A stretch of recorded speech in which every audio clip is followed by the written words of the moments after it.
Hello, welcome to the Mick Minas show. You know what? I've got no chance of getting any views calling this video that. Actually, I don't get many views anyway. And most of the time I do a video, it's like I'm talking to myself. But I'm used to it. So if anyone is watching, hello and thank you kindly for watching because I don't get many views. So this is the Mick Minas show and we've got lots to get through. I want to talk about the DCEU. I want to talk about Arrowverse.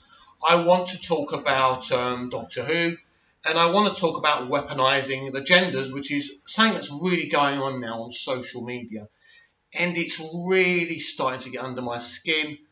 But first of all, let's talk about Arrowverse, right? I've been off of Arrowverse for quite a while now. I keep on stopping watching it. I watch it, then I stop. So my new plan basically was to watch Arrow and The Flash. Well, I just watched 5 minutes literally of the season premiere and I couldn't watch any further. From the moment that, is it Dinah who's captain now? From the moment she walks in as captain, I just think, oh my God, this is ridiculous. How is she the captain? How? The problem is with Hollywood, right? They want to say, hey, we're putting women in responsible positions. And, but this woman doesn't deserve to be captain. What has she done? What have we said? It's absolutely ridiculous. But you know what? I kept on watching until the guy she had to interview said, hey, lady captain. And I thought, nah, I can't watch any of this. It's insulting to the mind. But we need to discuss the future of our Arrowverse. What's going to happen with this lump of turd? Because their ratings keep on going down. Now, it's kind of interesting, because because Netflix have got a deal with Warner Bros. Television for The Flash, Supergirl, Legends of Tomorrow.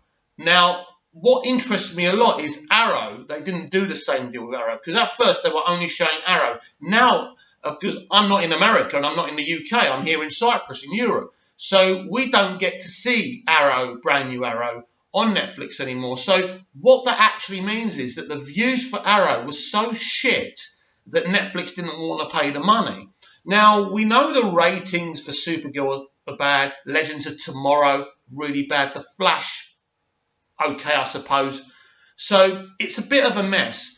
How can they go forward? Now, we know their crossovers do really well and they love to amp it up. We saw a picture yesterday of I even forgot what the thing is called, but I'm rubbish at remembering stuff.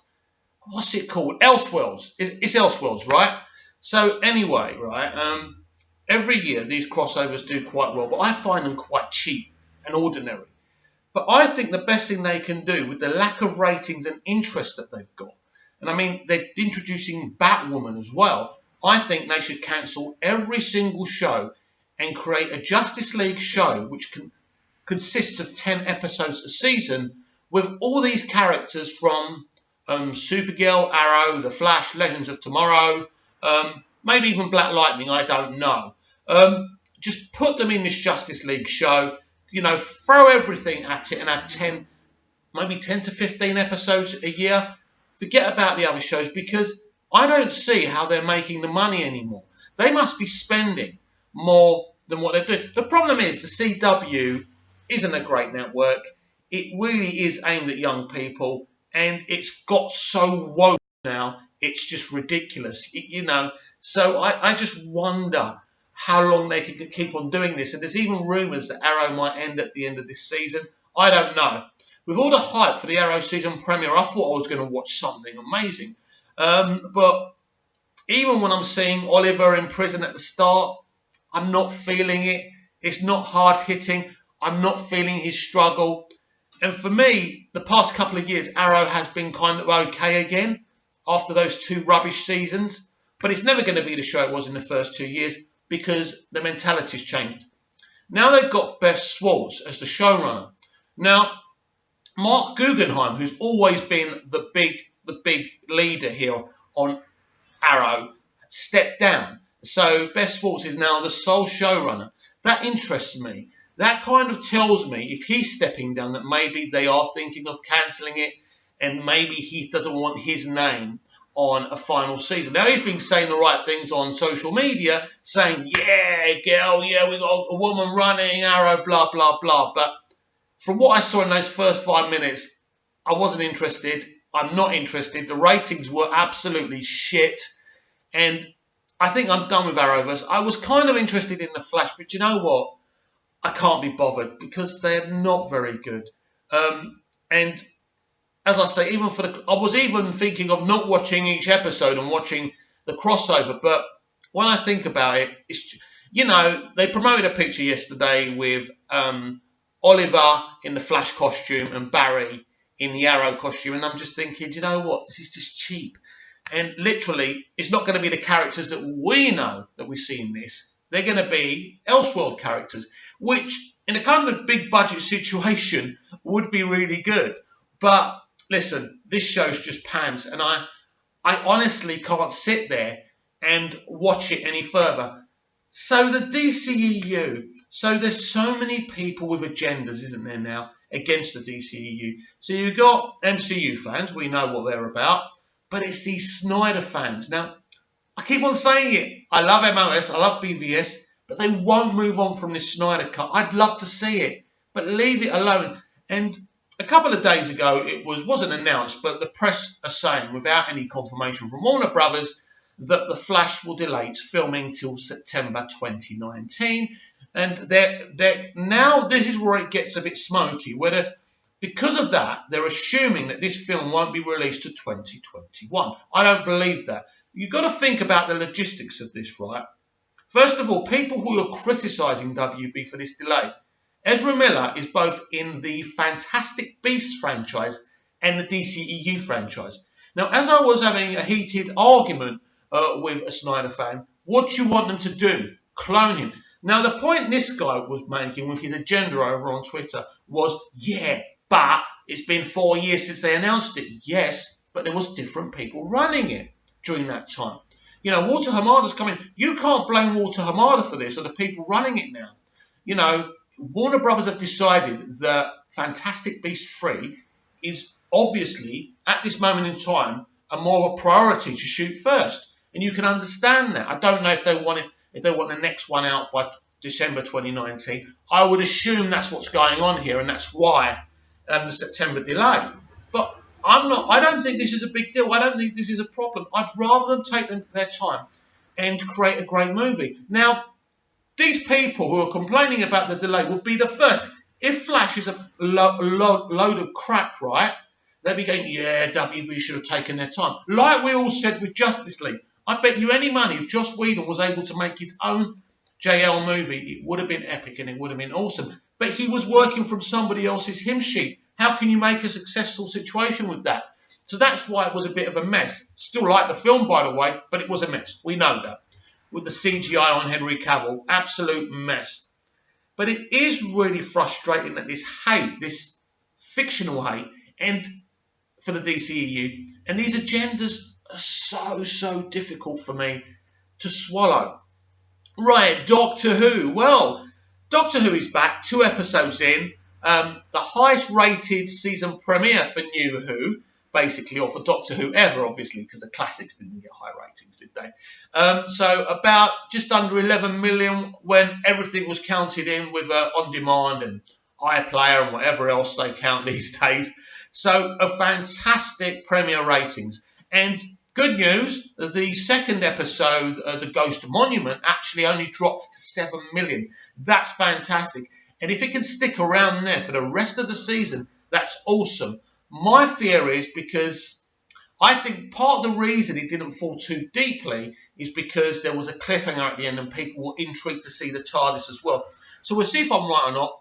Now we've got Rosa next, which is about Rosa Parks, which is a very famous historical figure, which I know nothing about. I apologise, but I don't. So I think this episode will be a bit divisive. This will get the internet talking, which is always good for Doctor Who, to get people watching. I'm a fan. I want people to watch it. Now, you've seen my reviews on here. I'm quite enjoying Jodie Whittaker and the new companions. I like the way that these are literally the first companions that are not annoying and in your face. I love Jodie Whittaker. I miss Murray Gold's music, but But this new guy's doing a good job. Great job on the theme. I like the opening titles too. So I'm enjoying what I'm seeing. But let me be clear here. If you're asking me, is this anywhere near the best kind of format of Doctor Who we've ever had? Is it classic and memorable? No, it's not. Because Chris Chibnall has been tasked with making Doctor Who a place where everyone can watch it. They want to get as many people watching it, right? So what's going on here is they're trying to make it as inoffensive as possible. Now, that comes with its negatives, of course, because then there's not as much life in the episodes and in the characters. You could certainly accuse it of that, but it is Doctor Who. It does kind of work. I am watching it. I will carry on watching it, but let's not pretend here. Let's not pretend that Jodie is the best Doctor ever, or this is the best version of whoever. It's not that. Now, to judge this season after 2 episodes would be absolutely pathetic, wouldn't it?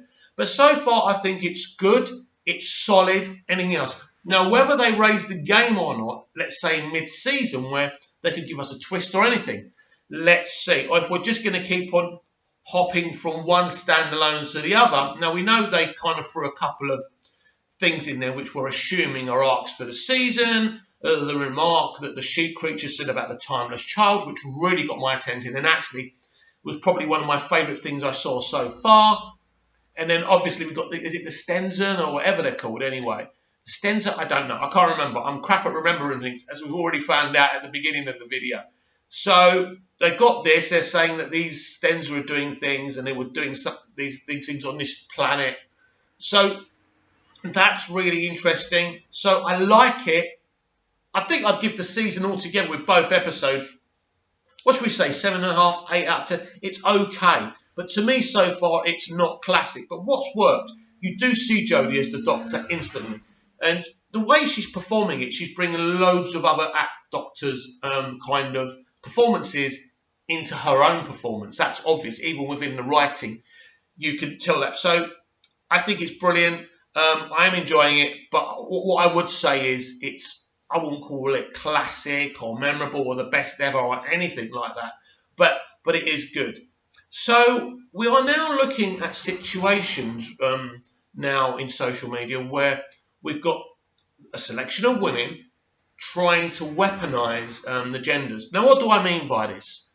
I mean that they're trying to divide men and women.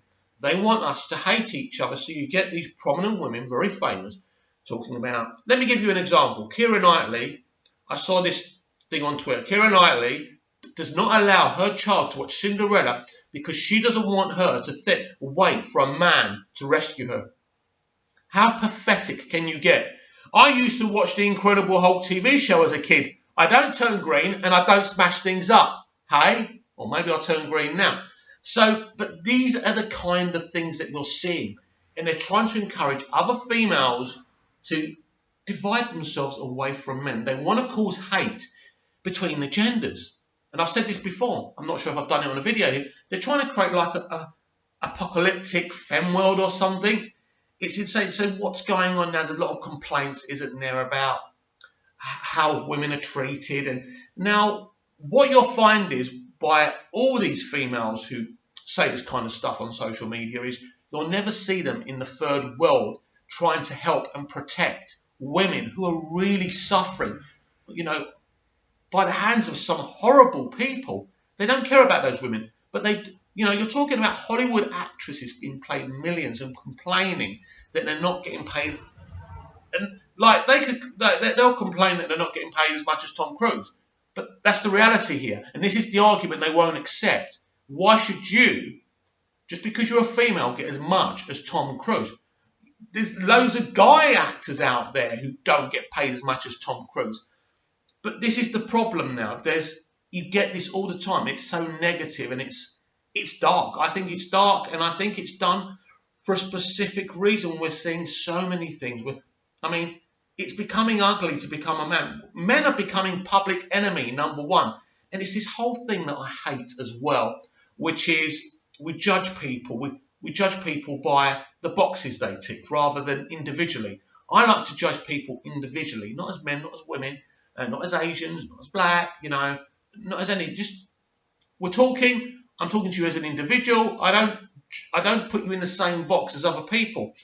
But that's the kind of thing we're doing now. And it's mostly the entertainment industry.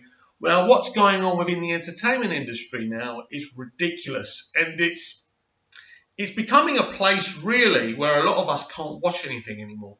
Because we're seeing what's going on. We're seeing in the virtual signalling. We're seeing what they're doing. And I'm not afraid of it. But I think when you cast people, depending on what box they tick, and you employ people on what box they tick, you've got a big problem.